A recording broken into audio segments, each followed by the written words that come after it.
மகளிர் நாளையொட்டி பெண்களின் பாதுகாப்பை உறுதி செய்ய இளஞ்சிவப்பு தாணி திட்டத்தை தொடங்கி வைத்தார் முதலமைச்சர் ஸ்டாலின்.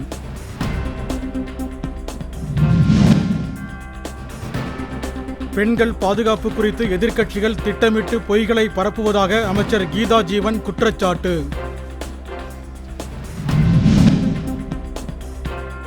குமரி, நெல்லை, தூத்துக்குடி உள்ளிட்ட 12 மாவட்டங்களில் வருகிற 11ஆம் தேதி கனமழைக்கு வாய்ப்புள்ளதாக வானிலை ஆய்வு நிறுவனம் தகவல்.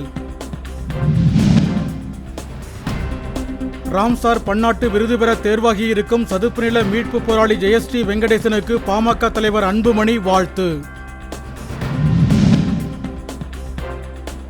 பொள்ளாச்சி அருகே நடைபெற்ற அரசு பள்ளி நூற்றாண்டு விழாவில் முன்னாள் மாணவர்கள் பங்கேற்று நினைவுகளை பரிமாறி உற்சாகம்.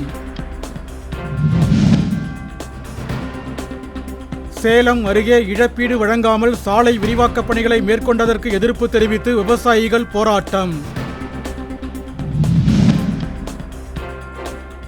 நாகர்கோவில் அருகே இருசக்கர ஊர்தியுடன் எரிந்த நிலையில் சடலமாக வேலு என்பவர் மீட்பு. கொலையா என காவல்துறையினர் விசாரணை.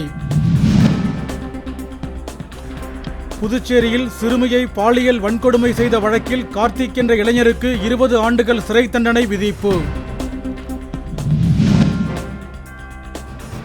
வணிகர்களை பாதுகாக்க சிறப்பு சட்டம் இயற்ற வேண்டும் என அரசுக்கு வணிகர் சங்கங்களின் பேரமைப்பு தலைவர் விக்ரமராஜா வேண்டுகோள். ஐபிஎல் தொடரில் மும்பை அணி வீரர் ஜஸ்பிரீத் பும்ரா காயம் காரணமாக முதல் 4 ஆட்டங்களில் விளையாட மாட்டார் என தகவல்.